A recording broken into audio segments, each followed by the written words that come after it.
이소룡의 외증조부인 모제스 하르토그 보스만은 1839년 네덜란드 로테르담의 유대인 가정에서 태어났습니다. 모제스의 아버지는 유대의식으로 특별히 도축한 고기를 판매하는 정육업자였습니다. 어려서부터 해외 무역일에 유독 관심이 많았던 모제스는 10대 후반에 가업인 도축 일을 그만두고 동인도 회사에 취직을 합니다. 이후 네덜란드령 동인도를 거쳐 1859년 홍콩에 도착합니다. 홍콩에서 모제스는 같은 국적 출신의 쿨리 무역상 코넬리우스 코프만 사업 밑으로 들어가 일을 배우기 시작합니다. 참고로 여기서 말하는 쿨리란 중국 및 인도계 저임금 노동자를 의미하는데요. 1807년 영국 정부는 노예무역을 금지했고 스페인, 스웨덴, 프랑스 등 다른 유럽 국가들도 노예무역을 금지하기 시작했습니다. 그러자 유럽 국가의 많은 식민지들과 미국에서는 심각한 노동력 부족 현상이 발생하게 됩니다. 이에 대한 해결책으로 떠오른 것이 바로 인도를 비롯해 중국, 동남아 등지의 저임금 계약직 노동자들이었습니다. 이들 쿨리 노동자들은 농장, 공장, 철로건설 등에 투입되었는데요. 말이 계약직 노동자였지 실상은 기존의 흑인 노예들과 별반 다를 게 없었습니다. 쿨리 노동자들 대부분이 문맹이어서 자기들에게 불리한 조건에 계약서의 세부 내용도 제대로 모른 채 서명했습니다. 이들의 계약 기간은 8년이었지만 약 80%에 달하는 쿨리 노동자들이 계약 기간을 채우지 못하고 사고, 질병으로 사망했고 그들의 평균 노동 수명은 5년에 불과했습니다. 아무튼 젊은 나이에 쿨리 무역으로 성공해 부와 명예를 얻은 모제스는 22살이 되던 해 상하이의 충밍섬 출신인 시제라는 여성을 만나게 됩니다. 그리고 둘 사이에는 6명의 아이들이 태어납니다. 모제스의 국적인 네덜란드의 또 다른 이름인 홀란드의 앞글자 호자를 따서 이와 유사한 한자 호시로 성을 맞추어 아이들의 성씨로 삼았습니다. 홍콩과 샌프란시스코에 개인 회사를 차릴 정도로 성장한 모제스는 이후 홍콩 주재 네덜란드 영사에 임명이 되는데요. 사실 그 뒷 배경에는 당시 네덜란드령 기아나의 농장주들도 심각한 노동력 부족 현상에 시달렸고 그러한 농장주들의 값싼 중국계 인력의 수요가 나날이 높아갔습니다. 하여 이러한 인력 공급 및 영사적 업무 처리를 동시에 처리할 수 있는 누군가가 필요했고 거기에 가장 적합한 인물이 바로 모제스였던 것이었습니다. 즉 자기 본업과 관련이 있기에 누릴 수 있었던 타이틀이었던 것입니다. 1868년 모제스는 당시 홍콩의 최고급 호텔인 홍콩호텔의 공동 소유주가 됩니다. 그러나 1870년 그의 사업체는 부도를 맞게 됩니다. 그는 아내와 아이들을 홍콩에 남겨둔 채 미국으로 떠납니다. 1877년 모제스는 샌프란시스코의 대재벌 알렉산더 포보스의 장녀인 메리 아그네스 포보스와 재혼을 합니다. 그리고 모제스 하르토그 보스만이란 이름을 찰스 헨리 모리스 보스만으로 개명을 하고 같은 해 새 아내 메리와 함께 영국으로 이주합니다. 이후 모제스는 53세의 나이로 생을 마감할 때까지 영국에서 살았습니다. 한편 홍콩에 남겨진 시제는 자녀들을 키우기 위해 가축상 쿼킹인이란 사람의 넷째 첩으로 들어가게 됩니다.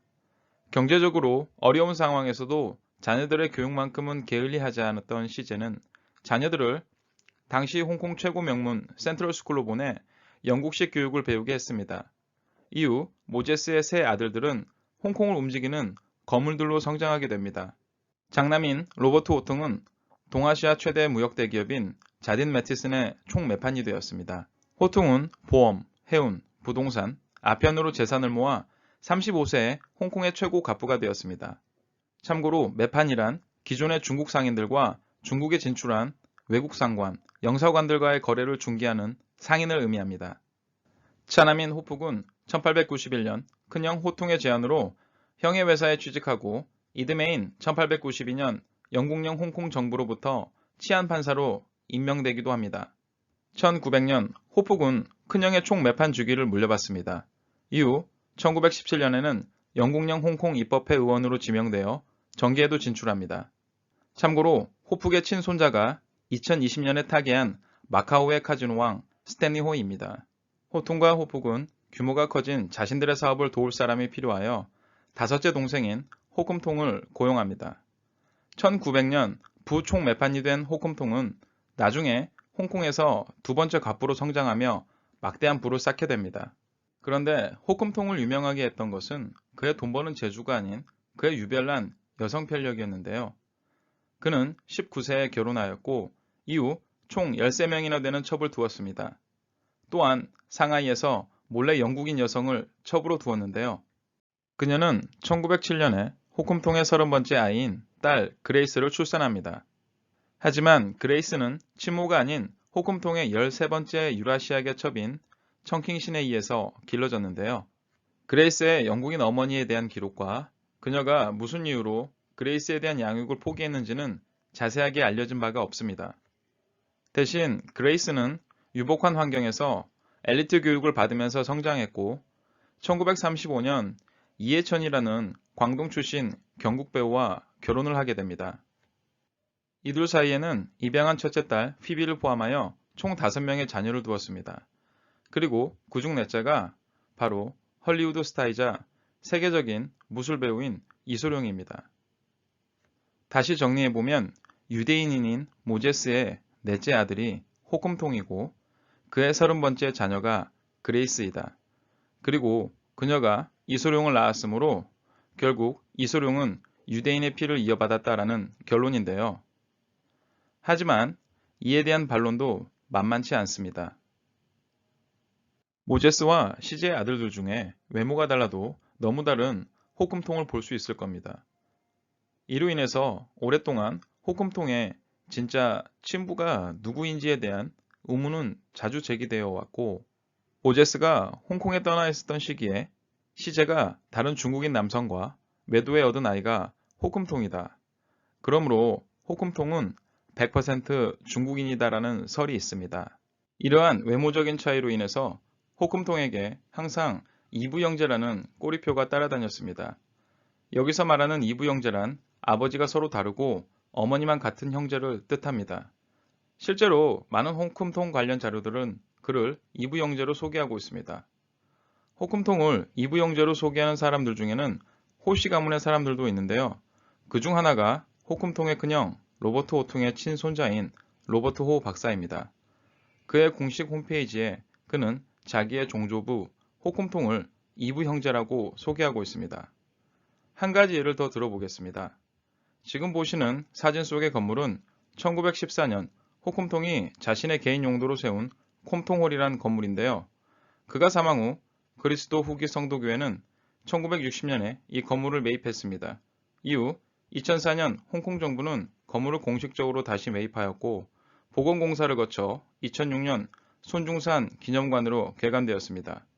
정부 소유의 이 기념관의 공식 홈페이지에서도 호금통을 이부 형제라고 소개하고 있습니다.